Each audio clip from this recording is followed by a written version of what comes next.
هذه القصة تلك المعلمة أيها الأحباب اسمعوا ماذا تقول. تقول هذه المعلمة وهي مرشدة طلابية في تلك المدرسة، تقول استغربت من 3 أخوات. هؤلاء ال3 الأخوات يدرسون في صف واحد، والعجيب أن هؤلاء الأخوات كل يوم واحدة منهم تسرح و2 يغيبون. اليوم واحدة تسرح 2 يغيبون، بكرة تسرح الثانية و2 يغيبون، بعده تسرح الثالثة وال2 الأولى والثانية يغيبون. فاستغربت هذا المنظر يتكرر كثير، وهذا الواقع يعني غالبا دائما يتكرر. قالت يمكن عندهم أشغال في البيت، عندهم كذا. فكانت الطامة أيها الأحباب، وكانت المصيبة، وكانت تلك القاصمة التي والله قصمت ظهر كل من يسمع تلك القصة. تلك القصة أيها الأحباب، فإذا بتلك المرشدة الطلابية تنادي إحدى الطالبات، وعندما نادتها أيها الأحباب وجمعتها وأتت بها في مكتبها، فإذا بها تقول لها يا فلانة وش القصة؟ أنتم الآن كل يوم واحدة منكم تسرح وال2 يغيبون، وش القصة؟ ليش أنت تسرحين وخواتك يغيبون من المدرسة؟ قالت عندنا شغل في البيت. قالت لا علميني وش اللي عندكم، حتى أنه دخل بعض الوسوسة وبعض الشيطان وبعض الظن وكذا. فما كان أيها الأحباب الجواب من تلك الطالبة إلا أن دمعت تلك الدمعات على خدها، دمعت تلك الدمعات لتجاوب لتلك المعلمة عن ذلك السؤال. فكانت القصة تأثرت المدرسة، قالت وش القصة؟ فإذا بالطالبة يا أحباب تقول نحن والدنا متوفي وليس لهم عائل بعد الله عز وجل إلا والدتهم، ووالله والأحباب تقول ما يملكون مصروف اليوم ما يملكونه.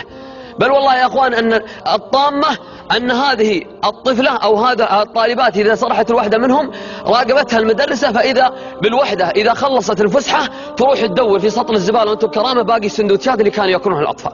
فبحثت عن السبب، فإذا بهم هؤلاء أيتام أيها الأحباب، والله ما يجدون ما يأكلون.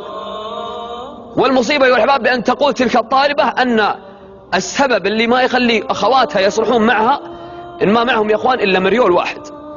والله يا أخوان تقول ما عندهم إلا مريول واحد، يعني ثوب واحد هذه تلبسه اليوم، و2 يغيبون عشان بعده تلبسها وحده. ما تجد ما تلبس يا أخوان، والله الذي لا إله إلا هو أنها قصة حقيقية.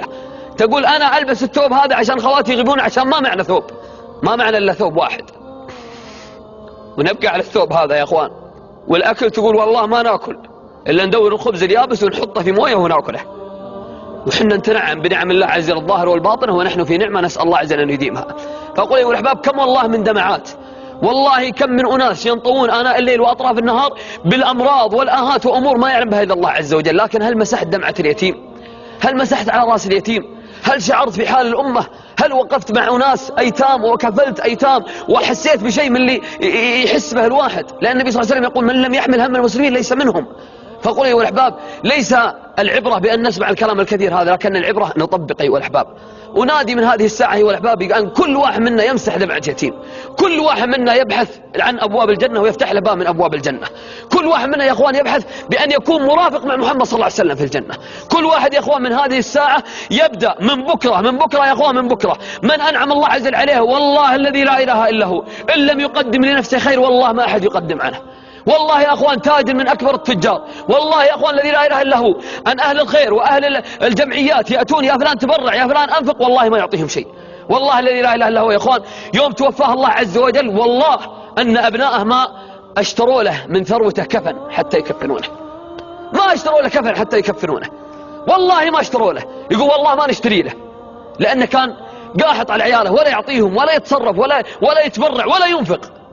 فكان الجزاء من جنس العمل. مات أيها الأحباب والله الذي لا إله إلا هو أحد الأخوان في الجمعيات الخيرية تبرع عليه في مغسلة الأموات بكفن، وكفن ذلك الرجل وصلوا عليه وودعوه، وبقى ذلك المال، ووالله الذي لا إله إلا هو سيسأل عن ذلك المال كله وسيحاسب عليه كله وسيتركه كله.